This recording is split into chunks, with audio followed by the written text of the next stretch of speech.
2년.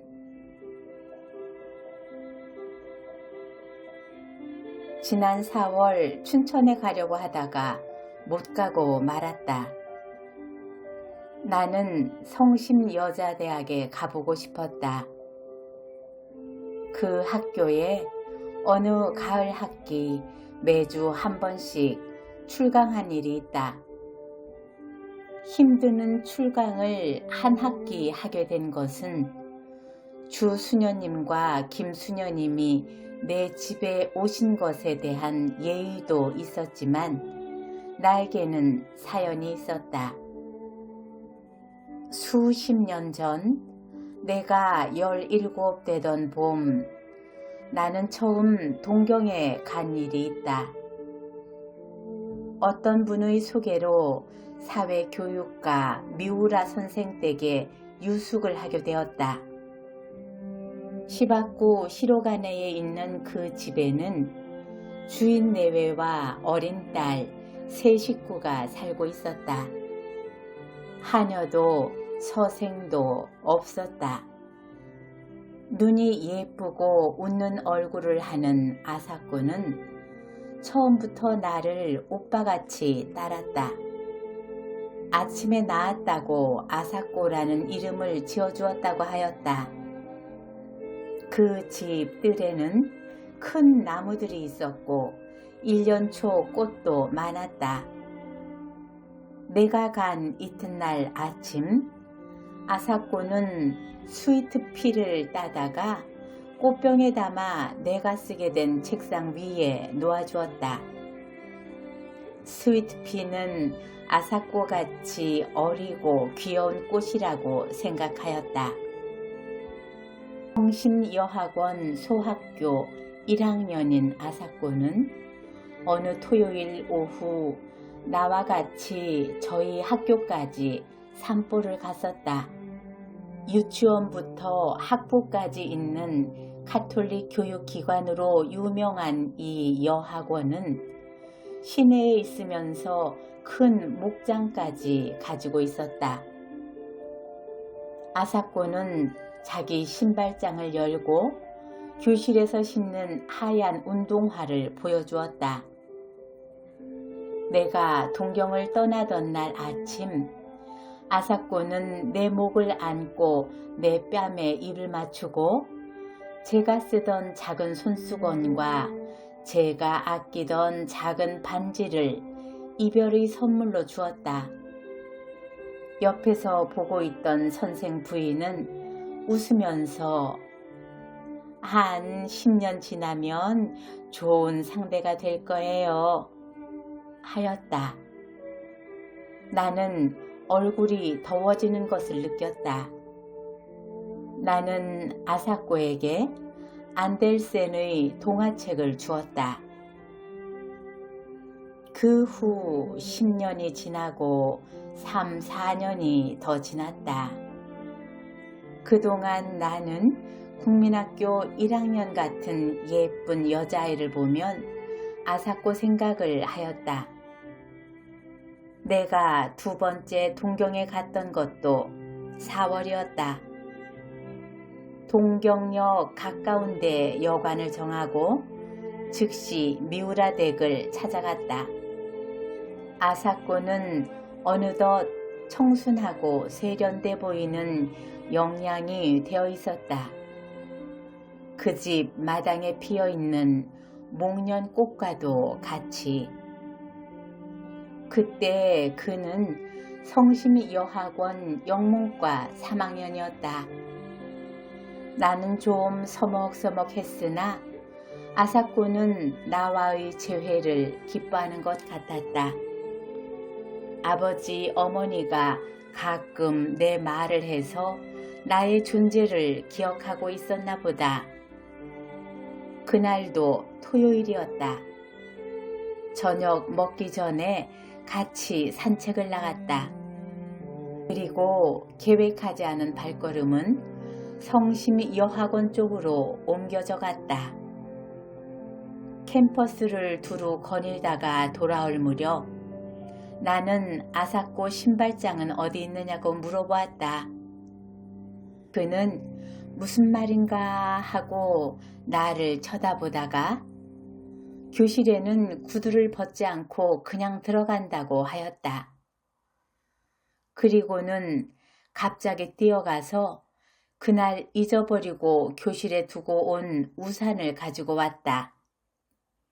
지금도 나는 여자 우산을 볼 때면 연두색이 고왔던 그 우산을 연상한다.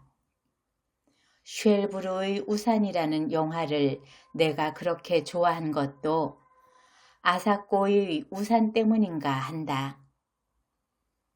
아사코와 나는 밤늦게까지 문학 이야기를 하다가 가벼운 악수를 하고 헤어졌다. 새로 출판된 버지니아 울프의 소설 세월에 대해서도 이야기한 것 같다. 그 후 또 10여 년이 지났다. 그동안 제2차 세계대전이 있었고 우리나라가 해방이 되고 또 한국전쟁이 있었다. 나는 어쩌다 아사코 생각을 하곤 했다. 결혼은 하였을 것이요. 전쟁통에 어찌 되지는 않았나. 남편이 전사하지는 않았나 하고 별별 생각을 다 하였다. 1954년 처음 미국 가던 길에 나는 동경을 들러 미우라 댁을 찾아갔다. 뜻밖의 그 동네가 고스란히 그대로 남아있었다. 그리고 미우라 선생네는 아직도 그 집에서 살고 있었다. 선생 내외부는 흥분된 얼굴로 나를 맞이하였다. 그리고 한국이 독립이 돼서 무엇보다도 잘 됐다고 치하를 하였다. 아사코는 전쟁이 끝난 후 메가더 사령부에서 번역 일을 하고 있다가 거기서 만난 일본인 2세와 결혼을 하고 따로 나서 산다는 것이었다. 아사코가 전쟁 미망인이 되지 않은 것은 다행이었다. 그러나 2세와 결혼하였다는 것이 마음에 걸렸다. 만나고 싶다고 그랬더니 어머니가 아사코의 집으로 안내해 주었다. 뾰족 지붕에 뾰족 창문들이 있는 작은 집이었다. 20여 년 전 내가 아사코에게 준 동화책 겉장에 있는 집도 이런 집이었다. 아, 이쁜 집.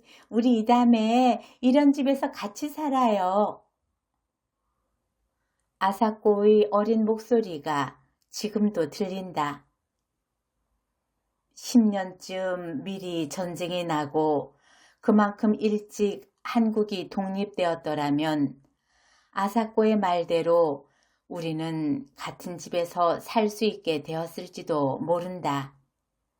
뾰족 지붕에 뾰족 창문들이 있는 집이 아니라도 이런 부질없는 생각이 스치고 지나갔다. 그 집에 들어서자 마주친 것은 백합같이 시들어가는 아사코의 얼굴이었다.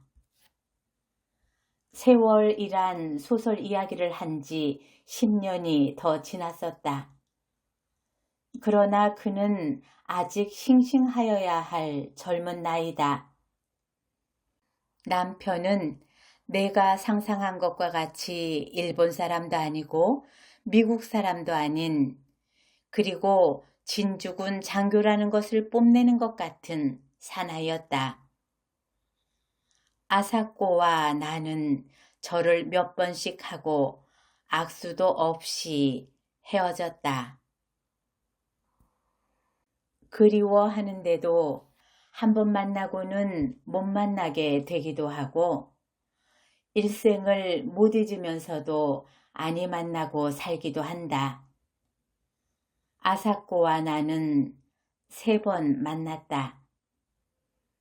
3번째는 아니 만났어야 좋았을 것이다. 오는 주말에는 춘천에 갔다 오려 한다. 소양강 가을 경치가 아름다울 것이다.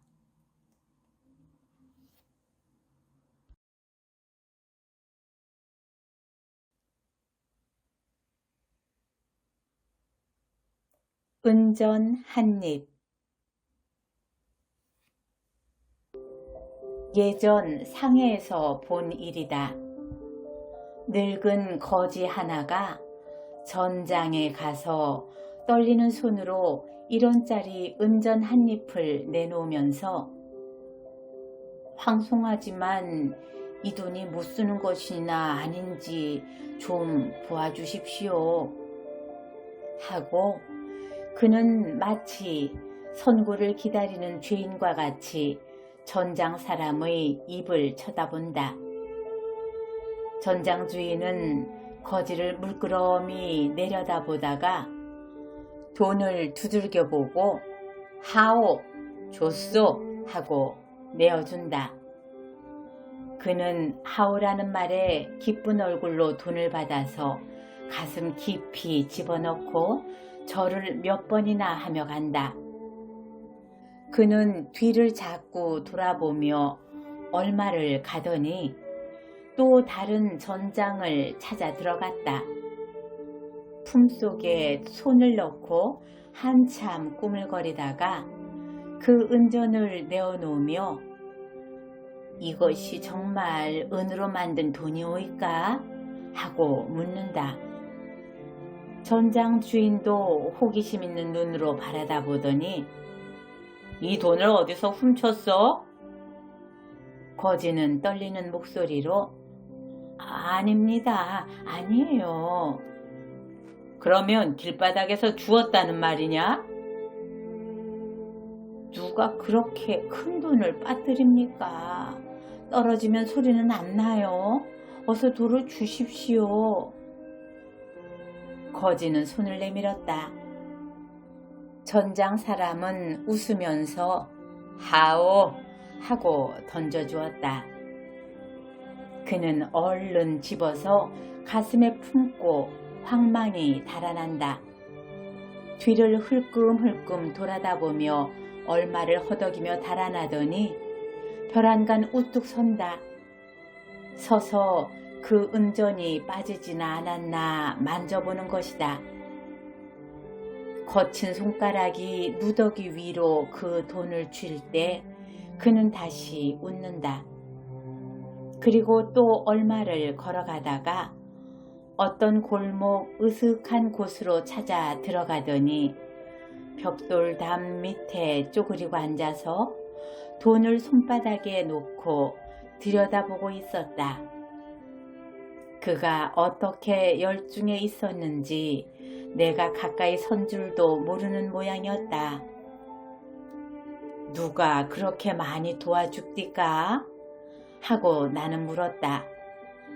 그리고 그는 내 목소리에 움찔하면서 손을 가슴에 숨겼다. 그리고는 떨리는 다리로 일어서면서 달아나려고 했다. 염려 마십시오. 뺏어가지 않소. 하고 나는 그를 안심시키려 하였다.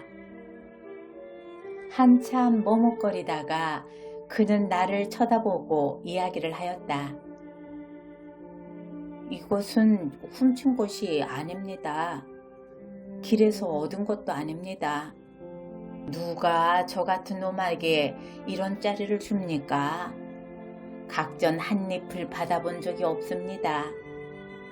동전 한 잎 주시는 분도 100에 한 분 쉽지 않습니다. 나는 한 푼 한 푼 얻은 돈에서 몇 잎씩 모았습니다. 이렇게 모은 돈 48잎을 각전잎과 바꾸었습니다. 1억일을 6번을 하여 겨우 이 귀한 다양 한 푼을 갖게 되었습니다. 이 돈을 얻느라고 6달이 더 걸렸습니다. 그의 뺨에는 눈물이 흘렀다. 나는 왜 그렇게까지 애를 써서 그 돈을 만들었단 말이오? 그 돈으로 무얼 하려? 하고 물었다. 그는 다시 머뭇거리다가 대답했다. 이 돈 한 개가 갖고 싶었습니다.